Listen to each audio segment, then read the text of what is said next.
It started as soon as I stepped through the front door of my new house. A sudden, heavy silence that settled over everything. The kind of silence that makes your ears ring as if they're trying to fill in the emptiness with something. Anything. It was my first night alone here, after finally moving all my things in that day. The furniture was still half-wrapped, boxes scattered across the floor, yet there was something in the air that felt wrong. The house itself wasn't old, but it had a certain stillness that seemed strange. No creaks, no hum from the fridge. Even the hum of the power lines outside seemed to fade as I closed the door behind me. Standing in the middle of the living room, I felt a strange pressure in my chest, an almost instinctual urge to turn and walk right back out. But it was my house now, so I brushed it off and started unpacking. I tried to keep myself busy, shuffling around, setting things up. I had just finished putting together my bed when I noticed something odd. There were faint footprints on the carpet in the hallway. Bare, human footprints that hadn't been there earlier. At first, I convinced myself it was some dust pattern, something I must have tracked in. But I couldn't ignore that they seemed too small for my feet, too narrow and delicate. And they led straight to the master bedroom, the room I'd be sleeping in that night. I shook it off, blaming my tired mind, and decided to grab a drink from the kitchen. But when I turned the corner, there was another surprise waiting.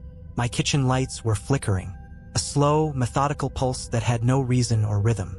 I thought it was probably an electrical issue from the move, but the lights dimmed one final time, casting the room in a weak, orange glow, just bright enough to show something lying in the center of the floor.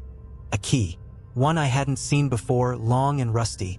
The kind of thing you'd find in an attic of an ancient house, not a modern suburban home. Curiosity overtook me, and I picked it up. The metal was cold, impossibly so. My fingers tingled, and a feeling crept up my spine, one that was hard to shake. I didn't know where the key led, but it seemed to weigh my hand down, heavy with some unspoken dread. I tried to focus on something else, but as the hours ticked on, the sounds began. Low, rhythmic tapping that seemed to come from the walls. I searched for the source, pressing my ear to each surface, walking from room to room, only for the tapping to move, always staying just out of reach, as if it were shifting through the house to avoid me. It was almost mocking. The worst part was the mirror in the hallway. Every time I passed by, I'd catch a glimpse of something strange in it. It was my reflection, but wrong. Its movements were just a bit off. If I took a step, my reflection took two. If I blinked, it stared right back at me, eyes dark and void. Once I thought I saw it smiling, a wide, unnatural grin that stretched far too much. By then, the air had grown thick with an overwhelming sense of dread. I couldn't ignore it anymore. I decided to head up to bed, thinking maybe sleep would ease whatever was happening. But as I climbed the stairs, I felt a sudden chill, so cold that my breath came out in visible puffs. And then, as I reached the top of the stairs, I saw it. A figure standing at the end of the hallway. It was tall, its form a distorted shadow that flickered as if it were part of the dim lighting. Its eyes were hollow, deep pits that stared straight at me, watching, waiting. I wanted to scream, but the sound caught in my throat. The figure didn't move, it didn't make a sound. It just stood there, as though daring me to approach. I don't know how long I stood frozen, but eventually, I forced myself to turn and go back down the stairs, all the way back to the front door. I tried the handle, pulling and tugging, but it wouldn't budge. The door was locked. The key I'd found earlier was gone from my pocket, vanished as if it had never existed. The shadow was gone when I turned around, but I knew it hadn't left. It was somewhere, waiting. Every room I passed seemed darker than it should have been, and when I finally got back to the kitchen, I noticed something on the counter. A note I hadn't left there. "Welcome home," it read, scrawled in shaky handwriting. Beneath it, there was a small, worn-out notebook. I opened it, fingers trembling, and began to read. The first few pages were filled with desperate entries, each one dated years ago, from someone who'd lived here before me. The last entry sent a chill through my entire body. "I can't leave. It won't let me. It wants me to stay, to replace me. If you find this, know it's too late. You're already part of it." Just then, the lights went out completely, and the tapping in the walls grew louder, surrounding me from all sides. There was no escape, no way out. All I could do was sit in the darkness, listening to the tapping grow closer and closer until it was right beside me. A whisper in my ear, a shadow waiting just beyond sight. And as the silence settled over me once more, I finally understood. I wasn't alone in the house. I never had been. I don't know how long I sat in the dark, frozen. The air was so thick it felt like something was pressing down on my shoulders, weighing me into the floor. My heartbeat was loud in my ears, each thud a drumbeat to the maddening silence. But then I heard something that pulled me out of my daze. Footsteps. They were faint at first, a soft padding sound coming from upstairs. I gripped the edge of the countertop, unsure if I should stay put or try to make a break for it. Every instinct in me was screaming to run, but the footsteps grew louder, closer, echoing down the stairs as though they were being drawn to my fear. I forced myself to stand, my legs shaky, and stumbled toward the nearest room, the living room. I crouched behind the couch, holding my breath, listening to the steady, unhurried steps. Whoever or whatever was coming down the stairs wanted me to hear it, as if savoring the fear building in me. I squeezed my eyes shut, praying that it would pass by, that it wouldn't know where I was hiding. The footsteps slowed as they reached the bottom of the stairs, pausing at the threshold between the hallway and the living room. I could feel its presence like a weight in the room. Every hair on my neck stood up, my skin crawling with a primal fear. Then came a voice, a low, hoarse whisper that sent chills straight through me. "I know you're here." The voice was wrong. It sounded twisted, like a broken record playing over an old, rusted speaker. It was close, too close, and as the words hung in the air, I could feel a coldness seeping toward me, like fingers reaching out to touch me. I pressed my back against the couch, trying to melt into it, and then silence. The voice stopped, and so did the footsteps. I held my breath, waiting, terrified of making a sound. After a long pause, I heard it moving again, this time toward the front door. I dared to peek over the edge of the couch. The figure was standing by the door, its back to me. It looked almost human, but its shape was all wrong, its spine twisted at impossible angles. The arms were unnaturally long, fingers tipped with dark, claw-like nails that scraped lightly against the door. My stomach turned, and I felt bile rising as I watched it. It tilted its head, almost as if listening, and I took the moment to inch back, hoping I could escape to the back door or maybe a window. But as I moved, the floor creaked under my weight. I froze, but it was too late. The figure's head snapped around, and I saw its face, or what should have been a face. There were no eyes, only hollow pits that seemed to pull the darkness into them. Its mouth was stretched wide, far too wide, and it grinned, exposing rows of jagged teeth. It let out a low, guttural growl and began to shuffle toward me, its limbs bending at unnatural angles. I ran. I didn't look back. I just bolted toward the back of the house. But as I reached the kitchen, the lights flickered, and suddenly, the whole house was filled with the deafening sound of that tapping, now echoing from every wall, every corner. It was so loud, so relentless, I had to cover my ears as I ran. I reached the back door, fumbling with the lock, my fingers trembling so much I could barely get a grip. Finally, I managed to twist it, pulling the door open, only to find that it led into darkness. Not my backyard, not the street, just nothing. A black void stretched out before me, swallowing everything.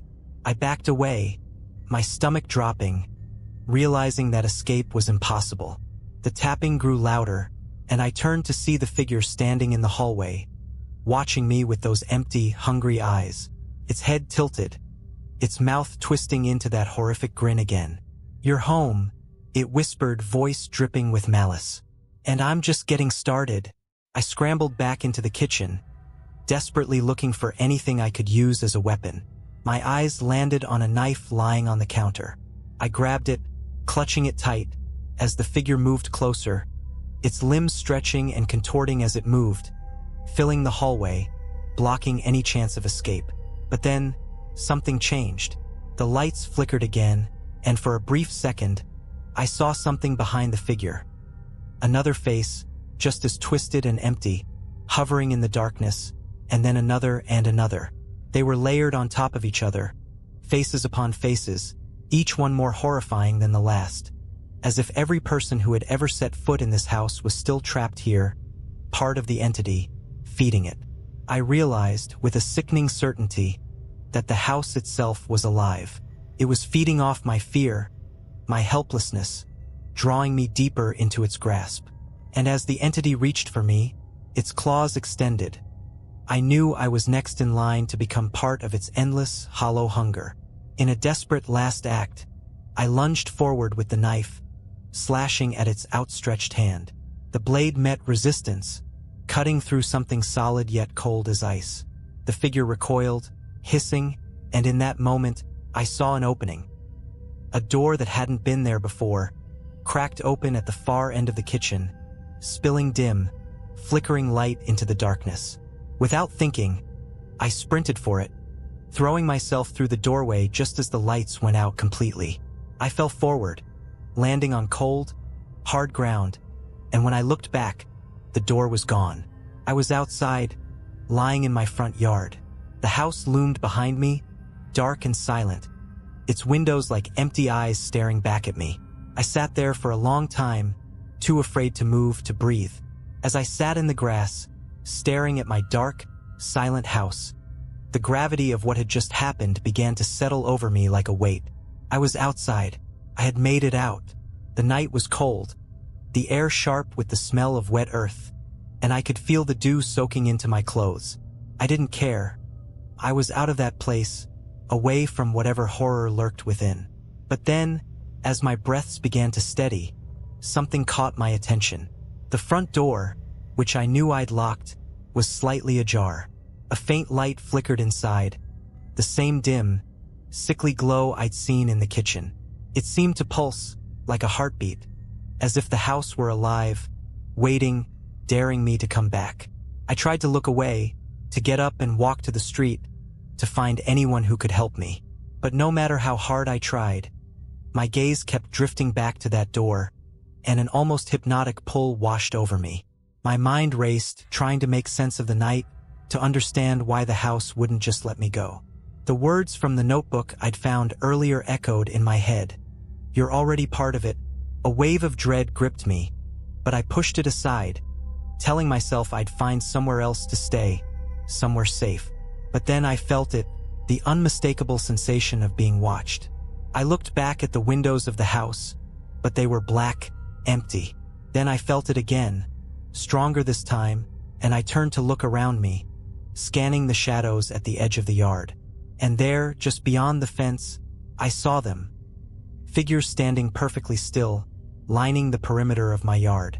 They were pale, barely visible in the moonlight, and their faces, they were all wrong. They were the faces from the hallway, the twisted expressions layered on top of each other, just like I'd seen in that final vision of the entity. My heart pounded as I tried to make sense of it. These figures were real. They were here, surrounding the house, watching me. They looked like lost souls, ghosts, or whatever you'd call them. Each one stood frozen in place, eyes wide and hollow, mouths stretched into silent screams. I couldn't tell if they were warning me or condemning me. I took a step back, feeling that same primal fear crawling up my spine, and one of them moved. It was a slight tilt of the head, as if acknowledging my presence. And then another figure did the same, and another. Slowly, each of them turned their empty eyes toward me, those gaping expressions fixed on my every move. That's when I heard the whisper, soft and barely audible, like a breeze but with words threaded through it. "Come back." The voice was everywhere and nowhere, echoing off the trees, blending with the night. It was the same voice I'd heard in the house, twisted and dark, yet strangely familiar. The voices of those figures seemed to merge, creating a low, eerie hum that grew louder, filling the air with a relentless pull. Couldn't stand it. I turned on my heel and bolted, sprinting down the street as fast as my legs would carry me, away from the house, away from the figures. But as I ran, the streetlights above flickered and dimmed, one by one, casting the road into darkness. The voices grew louder, almost chanting now, urging me to come back, to return to the place I just barely escaped. I didn't stop running until I reached a gas station several blocks away, where the fluorescent lights buzzed overhead, casting a pale, steady glow. I stumbled through the doors, breathless, disoriented, as the clerk behind the counter looked up, his eyes narrowing in concern. "You all right?" he asked, his voice pulling me back to reality. I opened my mouth to respond, but I didn't know what to say. How could I even begin to explain? Instead, I just nodded, catching my breath as I glanced out the gas station's front window. The house was too far away to see from here, but the memory of those figures, those empty faces watching me, was burned into my mind. I spent the rest of the night in my car, parked in the gas station lot. I watched the sun rise, felt the relief of dawn spreading warmth over the town, convincing myself that whatever I'd experienced was over. But when I drove back to the house the next morning, there was something waiting for me. A small envelope taped to the front door. My hands trembled as I took it down, breaking the seal, pulling out a single sheet of paper. The handwriting was shaky, barely legible, but the words were clear enough to make my blood run cold. You left last night, but you didn't leave alone. They're with you now. You're theirs. I dropped the note, backing away from the door. I glanced around the neighborhood, expecting to see the shadowed figures lingering in the daylight, watching me. But there was no one, just me, standing alone on my doorstep, clutching the remnants of what little sanity I had left. As I turned to get back in my car, my gaze drifted to the reflection in the car window. First, it was just me, pale and shaken. But then, slowly, other faces appeared, layered over mine, faces I didn't recognize, hollow and twisted, staring back at me with an eerie, knowing grin. I staggered back from the car, my heart racing.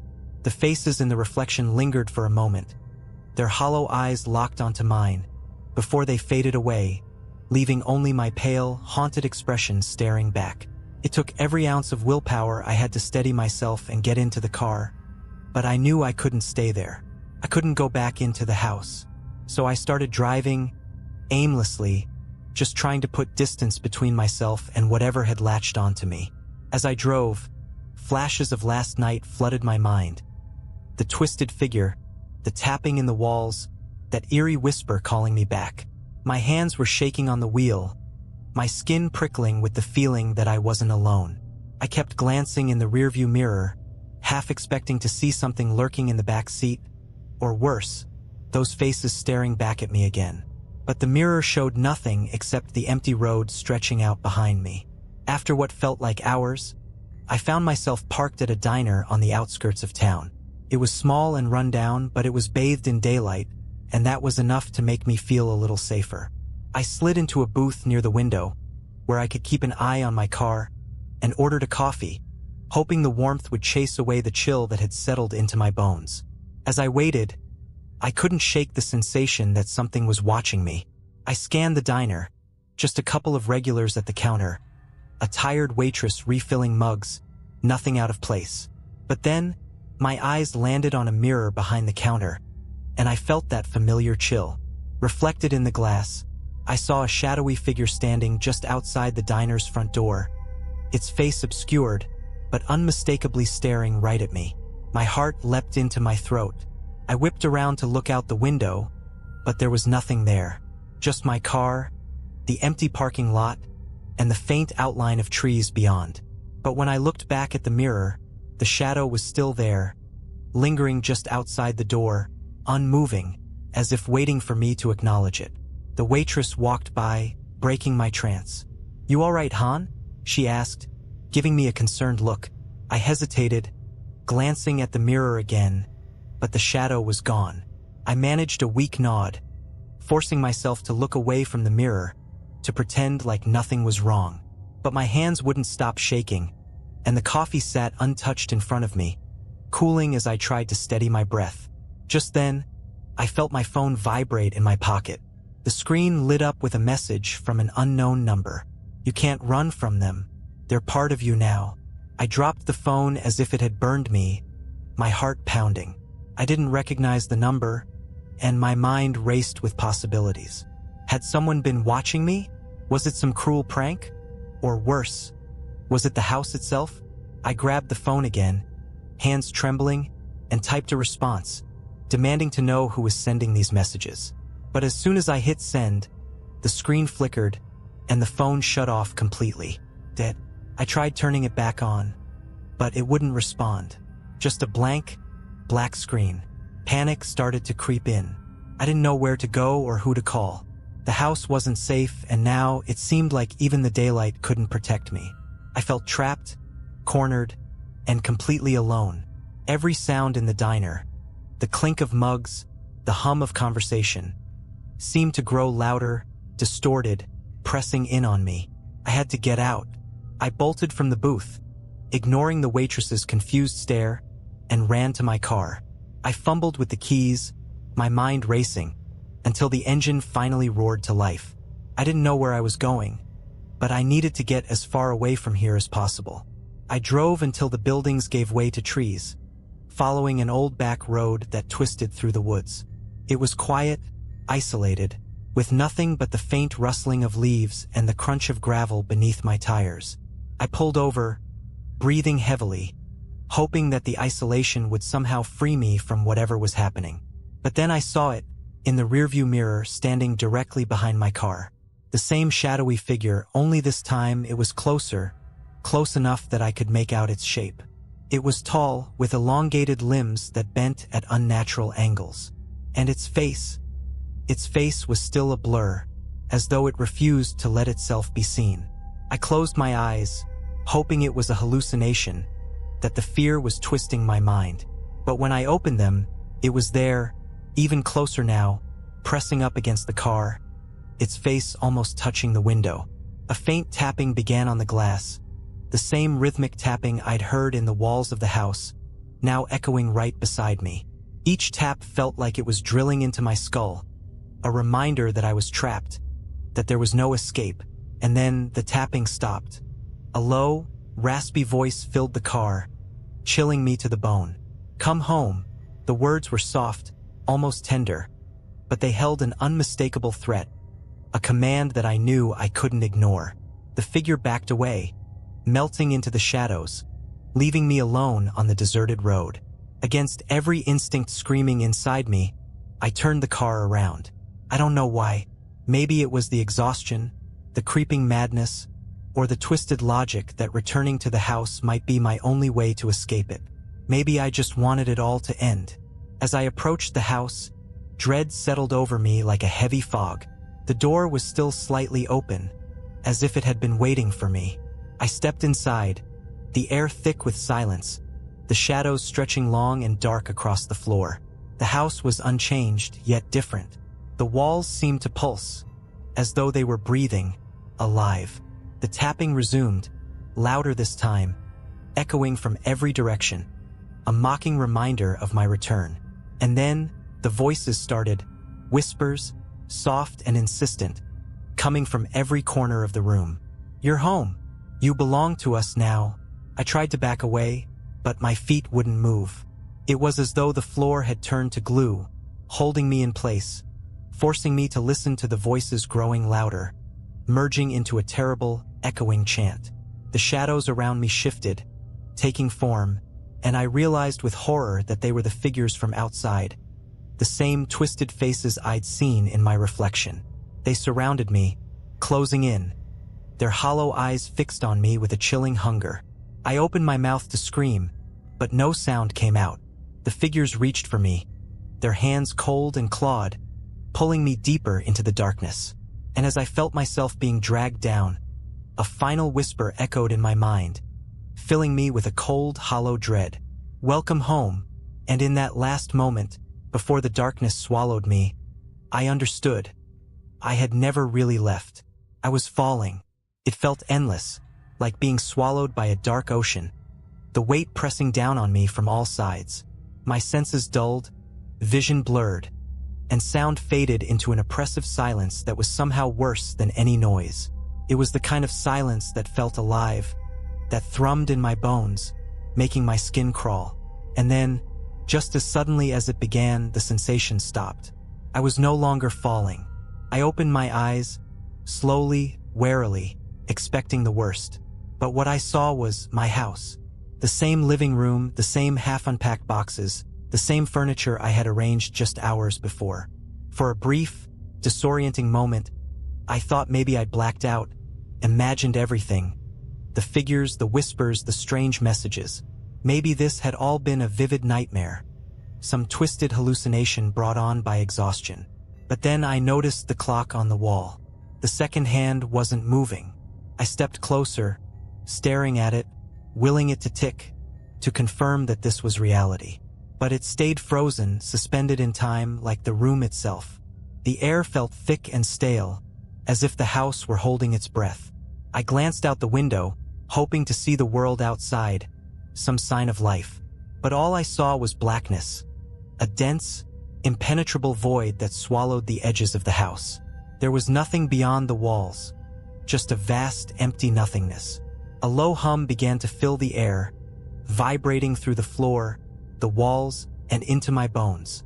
It was the same hum I'd heard in the diner, the same one that had followed me all night, growing louder now, until it was almost unbearable. I covered my ears, but the sound burrowed into my skull, persistent and relentless, drowning out my thoughts.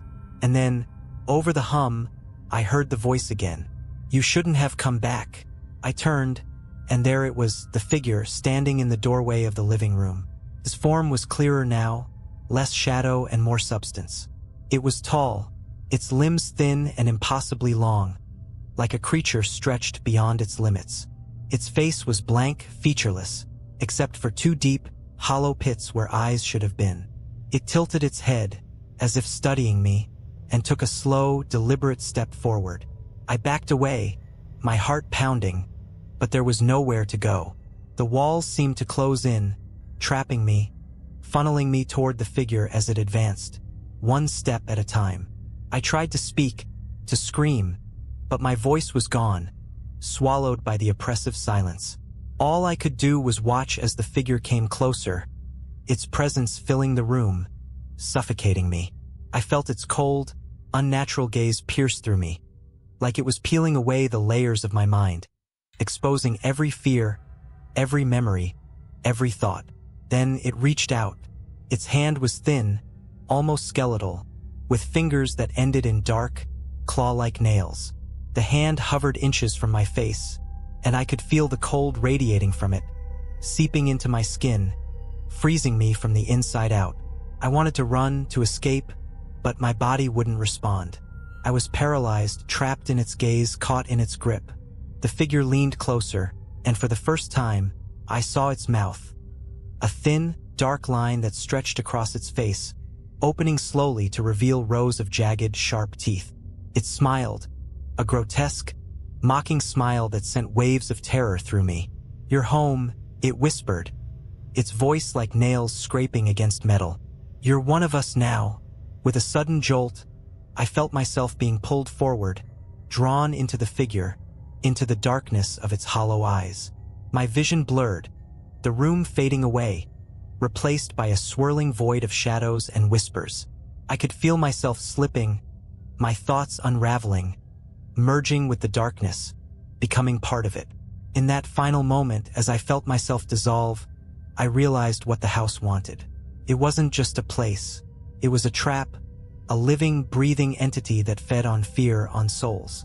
Everyone who had ever lived there, everyone who had ever entered, had become part of it. Their spirits trapped, their lives consumed, bound to the walls and floors, forever lost. And now I was one of them. As my consciousness faded, I felt a presence beside me. A soul, like mine, bound to the house, whispering in the darkness. I couldn't see them, but I could feel their despair, their hopelessness, and I understood that I was now just another voice in the chorus of the lost. Then, from the depths of the darkness, a single thought surfaced. A warning, a message, echoing through the void. A last desperate plea to anyone who might hear it. "Don't stay. Don't ever come here. Run. Before it's too late." But it was too late for me, and soon it would be too late for the next one. I don't know how long I drifted in that void, lost in the dark, disembodied and weightless. Time didn't exist there. Minutes, hours, days. They all melted together into an endless, hollow silence.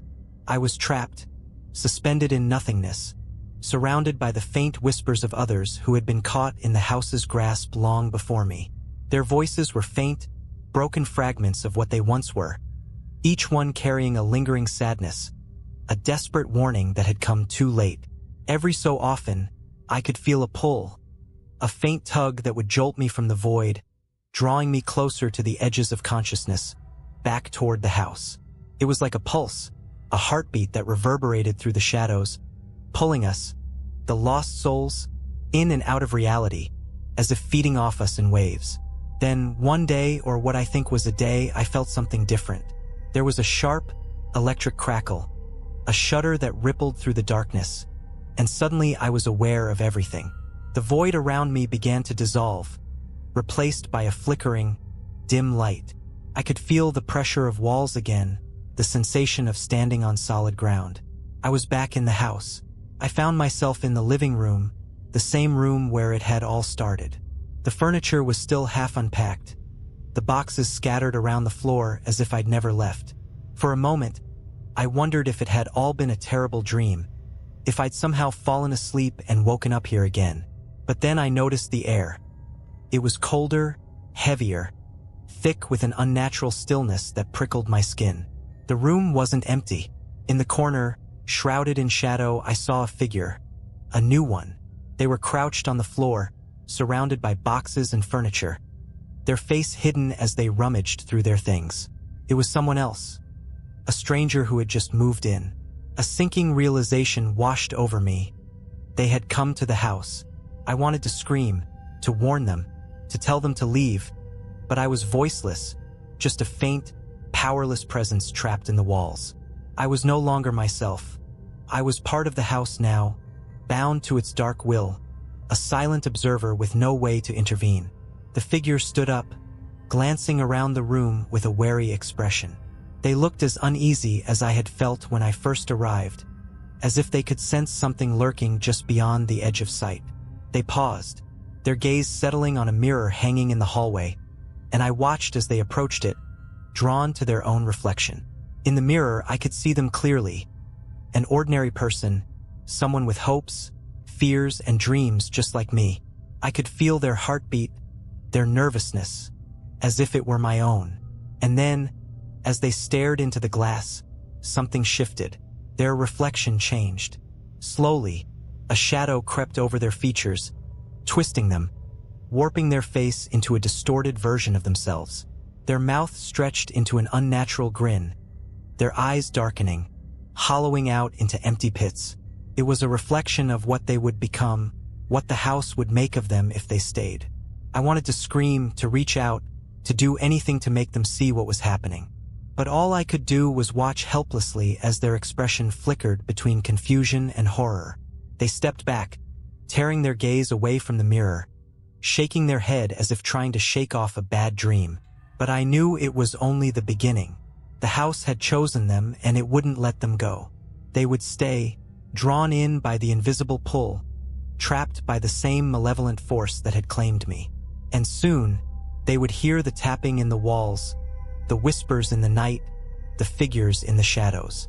They would search for explanations, trying to make sense of the strange happenings, until the house had wormed its way into their soul, binding them to its dark purpose. As they walked down the hallway, I felt the faint, lingering echoes of those who had come before me, those who had tried to resist but ultimately failed. We were all part of the house now, bound together in a chorus of silent screams, a warning that would never reach the ears of the living. The new resident disappeared into the shadows of the hallway, and I felt myself fading again, pulled back into the walls, into the void. But just before the darkness swallowed me completely, I heard it, the first soft, hesitant taps of footsteps echoing down the stairs, and the familiar low whisper that had once called to me. Welcome home. The house had its next victim, and soon they would join us in the endless night, just another whisper in the darkness, another lost soul bound to the walls. It was only a matter of time. Time didn't exist in the same way for me anymore, not since I had become part of the house. Days and nights melted together, stretched out into an endless, gray fog of awareness. I was there, but not there, stuck in the walls, the floors, the mirrors, trapped in every inch of this cursed place. I was conscious, but powerless, condemned to watch as the house ensnared yet another victim. I could feel the new residents' presence move from room to room, sense their footsteps vibrating through the floorboards, feel their breath stirring the stale air. They spent their first few days unpacking, oblivious to the way the shadows twisted around them, the way the house seemed to swallow each sound they made. I could sense their unease growing as the house started its familiar game. The soft taps in the walls, the doors creaking open on their own, the faint whispers just out of earshot. One evening, the new resident stopped in front of a mirror in the hallway, the same one where I had once seen my own reflection twist into something dark and hungry. I could feel them staring, could sense their confusion as their reflection began to shift, their face stretching into a silent scream. For a moment, I thought they would see me, that they'd realize I was here, trapped behind the glass, trying to warn them. But they just blinked, shook their head, and walked away, leaving me behind. The house wasted no time after that. I felt it stir, the walls tightening, the air thickening with that familiar oppressive energy. It was preparing to consume them, to draw them deeper, like it had done to me. And I could only watch, a helpless passenger, as the house began its slow, inevitable work. One night, when the air was thick and the sky outside was pitch black, I felt it start in earnest. The resident was in bed, finally drifting off to sleep after hours of tossing and turning, when the tapping started. It was subtle at first, a soft, rhythmic knock that seemed to come from within the walls. They sat up, squinting into the darkness, their eyes wide, trying to pinpoint the source. But the house was clever. It kept the noise moving, shifting from one wall to another, never staying in one place for long. As they searched, I could feel their heartbeat quicken, their breath come faster. I wanted to scream, to tell them to leave, to run before it was too late. But I was voiceless, invisible, a mere echo in the walls. They were on their own, just like I had been. Then the whispers began. They were faint, just on the edge of hearing, like a breeze brushing against the walls. Words drifted through the darkness, fragmented and broken, but enough to send a shiver down their spine. Welcome, come closer, stay. I could feel the residents' fear growing. An electric hum that fed the house made it stronger. I felt the walls pulse, the floor creak under the weight of something unseen, as if the house were shifting, breathing. And then, in the silence that followed, I felt the figure, the same one that had come for me, stir from its place in the shadows. It started in the hallway, where I could feel its presence seep into the air like smoke. The new resident didn't see it at first. They were too busy searching the room, eyes darting from corner to corner, waiting for the next sound, the next whisper. But the figure was patient. It moved slowly, almost casually, its limbs long and twisted, its face hidden in the darkness, waiting just outside the edge of the resident's vision. When they finally turned, they froze, their face going pale as they saw it. A shadow standing in the doorway, tall and impossibly thin, its head tilted, hollow eyes watching, waiting. They didn't scream. They didn't move. They just stared, trapped by the figure's gaze, their breath coming in short, shallow gasps. The figure took a step forward, and then another, closing the distance, its form shifting and bending as if it were made of smoke and shadow. The resident backed away, bumping into the wall, their eyes wide with terror as the figure loomed closer, its hollow eyes fixed on them, that same grotesque smile stretching across its face. And then, just as it had with me, it whispered, "You're home." The resident bolted, darting down the hallway, stumbling as they tried to make their way toward the front door. I felt a flicker of hope. They still had a chance. They could escape, break free from the house's grip before it was too late. But the house wasn't going to let them go so easily. As they reached the door, I felt the walls tighten, the air growing thick and heavy, pressing down on them. They struggled with the lock, their hands shaking, but the door wouldn't budge. I could feel the house feeding off their panic, their desperation, savoring it, growing stronger with each passing second. And then, slowly, the figure appeared in the shadows behind them, its empty eyes watching as they struggled, its form twisting and stretching, filling the hallway. The residents' breath came in gasps as they turned to face it, realizing they were trapped, that there was nowhere left to run. I could feel their fear, sharp and electric, and I knew what was coming. They would fight, resist, try to escape. But the house was patient. It would wait, wear them down, pull them deeper into its dark embrace. And eventually, they would become like me. A voice in the walls, a shadow in the mirror, a faint, helpless whisper in the endless night. As they sank to the floor, their bodies shaking with fear, I felt the house shift, its walls tightening around me, pulling me back into the darkness, back into the void where the others waited. I could feel their presence all around me, the souls of those who had come before, trapped and bound, their voices merging with mine in a chorus of silent screams. And as the darkness swallowed me once more, I knew that it was only a matter of time before the next one arrived. The house would always be waiting. I sank back into the shadows, enveloped in that endless, suffocating darkness, knowing this time it was final. The house had won. I was nothing more than a part of its endless trap, my essence fused with the walls, floors, and air that consumed every last soul who dared to live here. As I drifted in the void, a faint glimmer of awareness remained, enough to sense the house stirring. I wasn't alone in this limbo. The other lost ones were here too, echoes of people who had once laughed, loved, lived, all now reduced to hollow fragments. Their voices mingled with mine, a sorrowful chorus of whispers that filled the house, our collective memories and warnings lost in the deep. And yet, the house pulsed, alive and unyielding, still hungry. I felt it draw in energy, preparing for its next victim. It didn't rest. It never would. This place had a life of its own, a dark, insatiable will that pulled people in, fed on them, and discarded what remained. I understood now that the house wasn't just a place. It was a predator, and it would never stop. Somewhere far off, I sensed movement, the faint, hesitant steps of someone approaching the front door. I felt their presence brush against me, strong and clear, like a bell ringing in the darkness. I could feel the house welcoming them, preparing the same fate, ready to bind them as it had bound me. In a final, desperate plea, I tried to reach out, tried to warn them. But my voice was nothing more than a soft, flickering whisper, lost in the wind, too weak to break through the house's grip. All I could do was watch, helplessly, as the newcomer placed a tentative hand on the door, curiosity and caution warring in their expression. The door creaked open. They stepped inside, eyes wide, glancing around as if sensing the strange, unnatural stillness that I had felt once. The house was clever. It would keep its secrets well hidden at first, feeding only hints of its malevolence. They would begin to notice small things, a misplaced item, an odd sound, shadows moving just out of sight.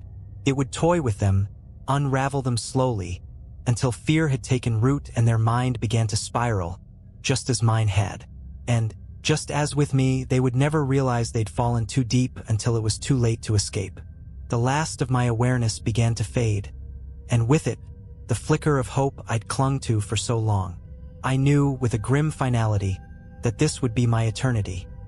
Trapped in the walls, forever watching as others were lured into the house's clutches, powerless to help them, doomed to witness the cycle repeat over and over. As the darkness swallowed me completely, I heard one final whisper, a twisted echo that echoed through the walls, growing louder with each passing second. It was the voice of the house itself, low and triumphant, calling to the newcomer who had just stepped inside. "Welcome home.